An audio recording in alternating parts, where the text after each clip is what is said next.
una colaboración única entre el Círculo de Egresados de UNIBE y el Centro de Innovación para el Desarrollo Empresarial y Emprendimiento, CIDE UNIBE, recibimos con mucho entusiasmo otra entrega de UNIBE Talks. Vamos a conocer en esta ocasión la interesante historia de Víctor Pacheco Méndez, egresado destacado de nuestra Escuela de Administración de Empresas, que actualmente es CEO y fundador de Aerajet, la línea aérea que en tan solo un año ha revolucionado el mercado en el país. Víctor Pacheco nos va a mostrar sus inicios emocionantes, desde la idea hasta la motivación y los retos que enfrentó durante toda la formación de esta empresa. Descubramos los desafíos que fueron superados, la respuesta al mercado, logros notables de Aerajet. Hoy UNIBE se fortalece y se enorgullece de tener en sus instalaciones a un emprendedor dominicano ejemplar, Víctor Pacheco. Veamos la historia. Nos encontramos en este UNIBE Talks especial egresados y emprendimiento, y como ya les informé en la introducción, para nosotros es un honor contar con Víctor Pacheco Méndez, egresado destacado de nuestra universidad, y que hoy nos va a hablar un poco de sus experiencias tanto durante sus estudios en UNIBE, así como en su emprendimiento actual y su empresa, que es Aerajet. Así que bienvenido, Víctor, y gracias por estar con nosotros. Gracias, Leandro, y gracias a UNIBE por darnos la oportunidad de estar aquí en este espacio y conversándole a los demás estudiantes y egresados sobre nuestras experiencias. Bien, para nuestros estudiantes es muy valioso estas experiencias que ustedes como egresados exitosos pueden contar, no solamente con el éxito de la empresa, sino con el emprendimiento, que es un factor importante que ahora estamos desarrollando en la universidad y que tenemos como eje principal para apoyar a nuestros estudiantes, ya que los intereses de la juventud actual son variados. No solamente se trata de ya tener un empleo fijo, sino que los estudiantes desde que están en el aula, en sus carreras, tienen interés de emprender y tener sus empresas. Por lo tanto, este encuentro es valiosísimo. Excelente. Así que esperemos aportar un granito de arena. Excelente. Quisiera que en primer lugar nos hables un poco de tu paso por aquí, por UNIBE, tus años de estudios, si tienes alguna anécdota, algo que recuerdes, y cómo te inspiró esta universidad para lo que eres hoy día. Sí, yo era un estudiante promedio, yo no era un estudiante de cuadro de honor, para que empecemos con cuentas claras. Pero la verdad es que en UNIBE encontré un hogar para poder hacer mis estudios y graduarme como administrador de empresa, donde los profesores tenían mucho interés en conversar con uno, en orientarnos y también enseñarnos sobre la materia que se estaba dando. En el caso particular mío me interesaba mucho lo que era la contabilidad, con qué se comía eso. Y me tocó como profesor Rafaelito. Y ya, me muy tocó, famoso. sí, y fue una experiencia bastante interesante. Y recuerdo que para prepararse para los exámenes de Rafaelito, pues había que estudiar bien para poder al final cuadrar el ejercicio que te tocaba como examen. Y pienso que esa materia y también la materia de presupuesto, que eran materia también que daba en ese entonces el profesor Franco, y eran materias bastante también difíciles para alguien que nunca había hecho un presupuesto, ¿no? Sí. Pero que definitivamente en un proceso ya pasando a hacer un emprendimiento, hay una correlación directa de materias básicas que un administrador emprendedor pues tiene que poder entender para poder ser organizado, y para también para no solamente ser organizado, para poder trazarse metas y para poder entonces lograrlas. Y en el caso de nuestro, por ejemplo, cuando estábamos haciendo el emprendimiento de Arayet, no valió presupuesto alguno porque al final estábamos quebrados. O sea que podíamos tener el presupuesto que entendíamos que necesitábamos, pero al no tener los recursos, no poder haber levantado el capital que se requería en el momento de la creación. Independientemente de eso, es importante señalar que uno construye un presupuesto entendiendo la necesidad de que va a necesitar el negocio en el momento, pero las dificultades que puede tener el negocio, entonces ya eso es otra historia. Eso es otra historia. Y el emprendedor queda con el reto de que si, por ejemplo, prepara un presupuesto y falla, es un reto del emprendedor entonces buscar el capital, ya sea de manera levantando acciones, equity, Sí. o levantando deuda, para poder encarrilar otra vez su plan. Y en ese sentido, como te digo, yo tuve una experiencia bastante larga, me tomó casi 10 años la creación de Arayet y no tuve la oportunidad de tener ni financiamiento ni capital en equity de mi familia. Que muchos pudieran pensar que sí. Sí, entonces al final eso hace que uno pues tenga que ser resiliente o tirar la toalla. En el caso nuestro fuimos resilientes y continuamos creyendo de que aunque habíamos perdido nuestros ahorros, estábamos ante una situación de quiebra y que no teníamos apoyo ni de la familia. Eso también nos dificultaba cuando nosotros levantábamos capital con personas fuera de la familia, porque cuando tú ibas donde un empresario, donde un banco, donde un fondo, y tú le decías que tú necesitabas un capital para un emprendimiento que tú estabas haciendo, lo primero que te preguntaban es, bueno, pero ¿cuánto puso tu familia? Exacto. ¿Cómo te está apoyando? ¿Cómo está siendo apoyado por la familia? Y cuando tú le decías a ellos que no, se acabó ahí mismo ya la reunión.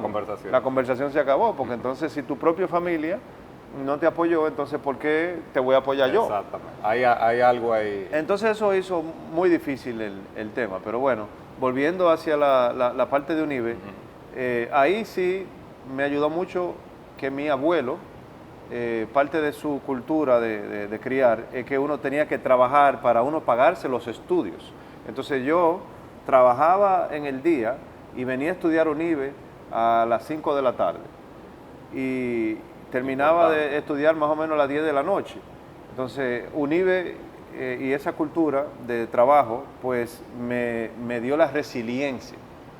No era fácil para los estudiantes que me están viendo y que también están en horario de tarde. O sea, comparto con ustedes lo difícil que es estar prestando atención hasta las 9:30 de la noche. Después de una larga jornada. Después de una larga jornada y uno con hambre, y es sumamente complicado, pero al final esa disciplina paga cuando ya en el terreno laboral real, y especialmente los que deciden emprender, si tienen su disciplina de trazarse metas y de trabajar duro para lograrlas, entonces ya ahí uno empieza a ver cómo paga esa disciplina. Buenísimo. Para conectar con eso que has dicho y algo importante para nuestros estudiantes emprendedores, hay dos keywords que dijiste, 10 años y empezamos quebrado. Sí. Entonces, por ahí va mi primera pregunta. La historia de detrás de Arayet en el inicio, ese fue entonces el mayor reto, sí, la parte financiera y lo que acabas de mencionar, que es bueno saberlo, o sea, tu emprendimiento es propio, sí, la familia no estuvo detrás. Sí, correcto. La familia no estuvo involucrada y no invirtió. Al día de hoy tampoco, o sea, ya Arayet siendo una realidad, no hay capital de Grupo Vimenca en Arayet. Me tocó buscar el capital para emprender Arayet fuera y logré atraer inversionistas extranjeros. Tengo 3 inversionistas locales. y entre todos nosotros componemos ya el equity de Arayet. Pero es importante hablar que en el inicio de la creación de este emprendimiento, nosotros teníamos claro lo principal que tiene que tener claro un emprendedor, que cuál es el problema que usted quiere resolver en la sociedad, y uno se enfocó en resolver ese problema, que para nosotros era cómo podemos bajar los pasajes aéreos que están tan caros en República Dominicana. Y la respuesta para resolver esa problemática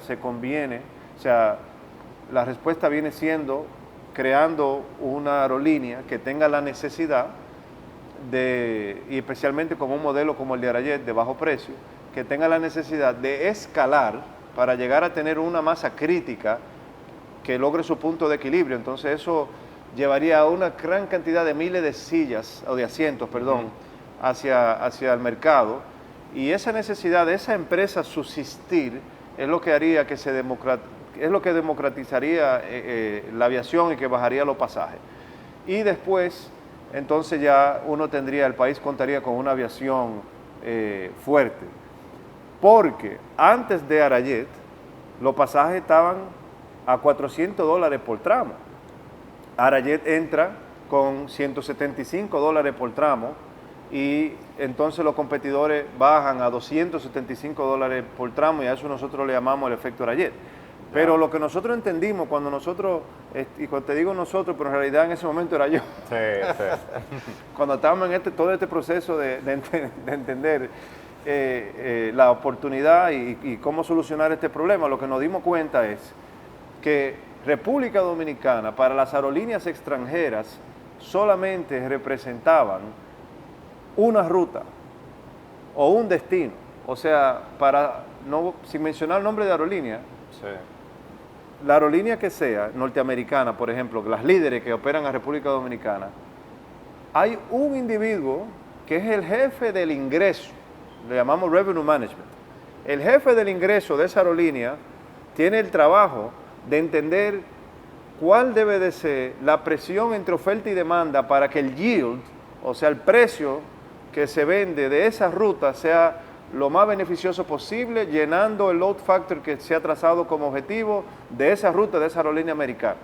Entonces, por eso es que por varias décadas nosotros tenemos que pagar precios altísimos, porque tienen revenue managers, estas aerolíneas, que son muy buenos para generar beneficios para los socios dueños de esas aerolíneas.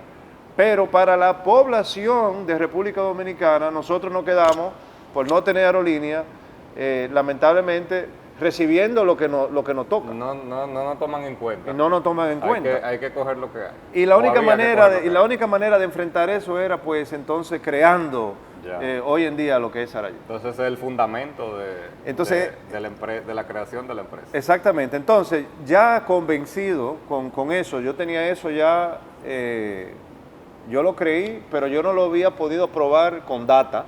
Yo no tenía ni análisis de mercado, ni modelo financiero, ni plan de negocio, ni deck de presentación para inversionistas.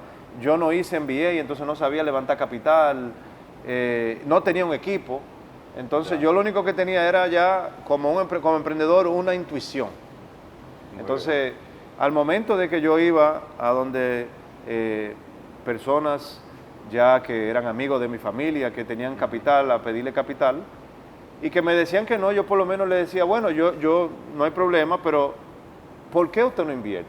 Y siempre hice la pregunta, ¿por qué no? ¿Por qué no? ¿Por qué no? ¿Por qué no?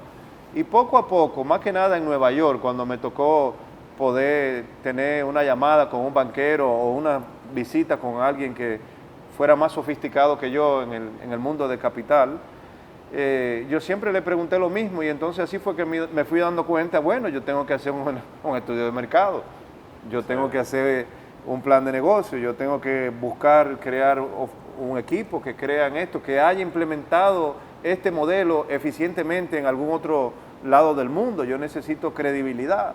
Entonces, bueno, poco a poco Por eso se tardó mucho tiempo, porque todo eso es lo que se necesita cualquier emprendedor para lograr cualquier emprendimiento. Pero en el caso mío, cuando yo empiezo ya a hablar con los profesionales que vienen a República Dominicana y hacen una evaluación, me dicen, pero Víctor, en tu país no hay un régimen fiscal que permita que ese negocio pueda existir.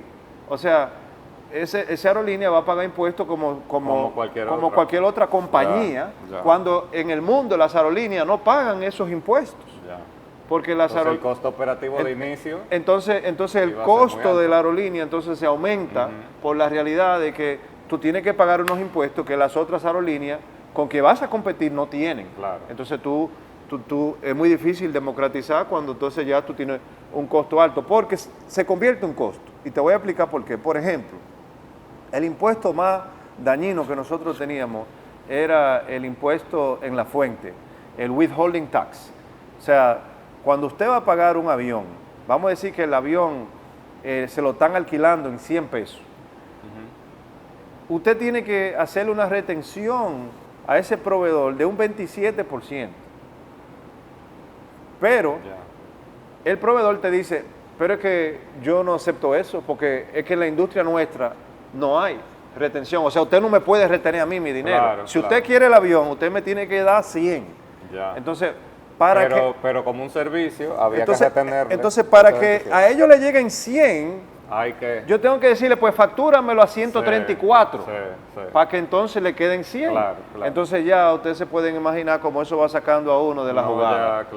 Y esa es la parte fiscal, pero entonces también en la parte regulatoria nos damos cuenta que no tenemos las mismas condiciones que la FAA, es decir, que los tripulantes de cabina de nuestros y los pilotos no tienen la misma cantidad de horas de producción diaria que ellos, era menos. Entonces, si tu hora de producción que te permite tu regulación es menor, entonces también tú no estás compitiendo en igualdad en cuanto a lo laboral. Y eso también termina afectándote de una manera grande. Entonces estamos hablando de que para arreglar estas cosas estamos hablando de cambios legislativos en un Congreso que toman tiempo. Para un muchacho quebrado que tiene esta gente que quieren trabajar con uno, pero que te están diciendo, no, pero es que tú tienes que pasar el tema regulatorio por el Congreso, el tema fiscal tiene que pasarlo por el Congreso, no hay cielos abiertos para volar a Estados Unidos. Entonces, en realidad se convirtió un emprendimiento difícil y por eso no ha tomado casi 10 años poder trabajar. Y además a gran escala, porque es un emprendimiento que no puede comenzar, no hay manera de comenzarlo pequeño.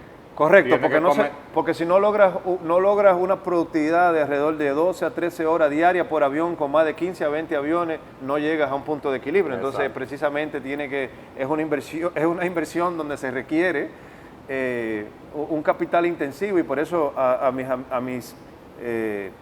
mis amigos que están estudiando aquí, que se van a graduar de UNIBE, yo les diría que jamás dejen de perseguir un sueño o un emprendimiento o resolver un problema social, como ustedes le quieran llamar, a lo que se quieran dedicar por falta de capital.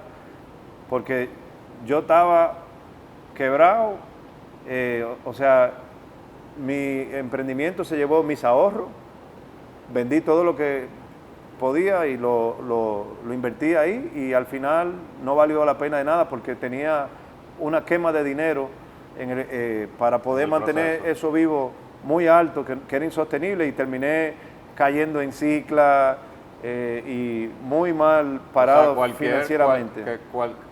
Pasaron muchas cosas que te hubieran hecho desistir, pero seguiste adelante. Así es. O sea que esa historia es muy importante para los emprendedores, los estudiantes y egresados que nos están viendo, y público en general, de todos esos retos que tuviste que superar. Y has tocado un punto muy importante, y es un tema país y posiblemente regional, que para los emprendedores el tema impositivo, el tema regulatorio, dependiendo del tipo de negocio, son los primeros obstáculos que se presentan.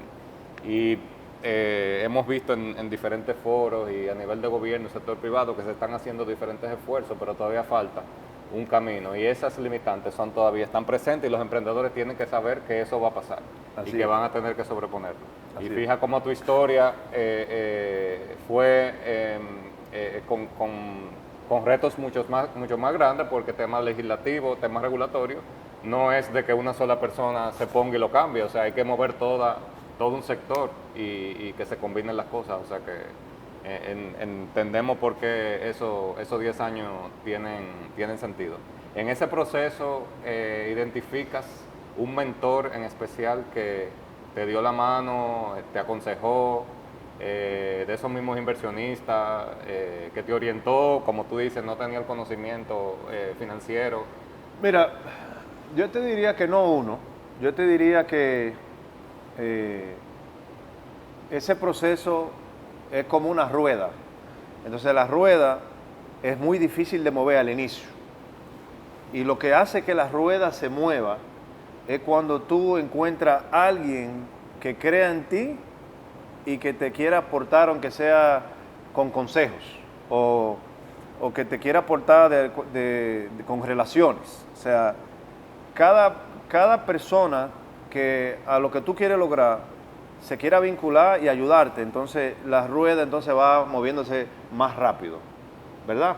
Y llega un momento cuando uno está enfocado y trazándose meta y cuando tú vienes a darte cuenta, la gran cantidad de personas que tú has logrado alrededor de tu emprendimiento, cuando tú vienes a darte cuenta, la rueda ya se está moviendo a un ritmo que para uno es sorprendente.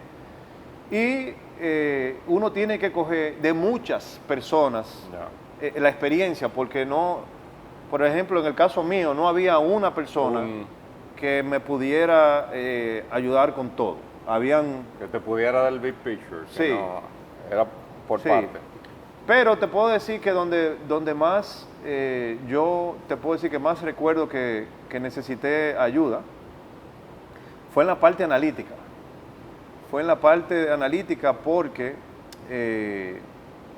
yo tenía muy poco expertise en la parte analítica. Entonces yo logré atraer al país un ruso, que hoy en día uno de mi cofundador, un ruso canadiense, que yo lo saqué de otra aerolínea y lo convencí. Él tenía 26 años cuando y él es un genio matemático. Y entonces yo te puedo decir que él lo destaco porque... Ha sido una pieza clave. Una pieza clave porque uno como el fundador, no teniendo las fortalezas y las destrezas analíticas que él tenía, yo no tenía al final cómo poder producir los materiales que yo tuve que producir para convencer dinero institucional si no hubiera sido por la capacidad que él tenía. Ya, excelente. Entonces ya Arayet, que comienza a inicios del 22, ya las operaciones. ¿Cómo ha sido ese trayecto hasta ahora? En esos primeros meses, luego todo instalado, ¿qué otros retos se presentaron? Mira, el primer reto fue que para poder certificar la aerolínea hay que cumplir con un proceso riguroso. Y tú estás contratando, tú tienes un crecimiento grande de contrataciones, de funciones importantes de las mismas aerolíneas, y esa persona tienen que poder juntarse y trabajar como un reloj suizo. Y toca liderarlos a ellos. Y la mayoría de ellos vienen de trabajar en aerolíneas exitosas en alguna otra parte del mundo. Entonces mezclamos talento dominicano con talento extranjero para tener las funciones y entonces liderarlos. Como te digo, no fue fácil. Ayudó mucho que mucha de esa gente abrazó el sueño, abrazó la visión, abrazó la cultura. Tocó instalar una cultura ahí. Correcto, instalamos una cultura. Y así fue que logramos la certificación. Y después de lograr la certificación, logramos algo que no se había logrado en la aviación en el mundo. O sea, nosotros tenemos algo que es especial de Arayet, y yo creo que fue por la razón que nos ganamos el premio de mejor aerolínea joven del mundo. Nosotros, normalmente las aerolíneas nacen con vuelos domésticos. Sí. Nosotros nacimos y en 90 días teníamos 18 rutas internacionales. Entonces eso es algo que no lo había hecho otra aerolínea y nuestros competidores En solo 90 días. se sorprendieron Sí. de que nosotros pudimos hacer eso. Excelente.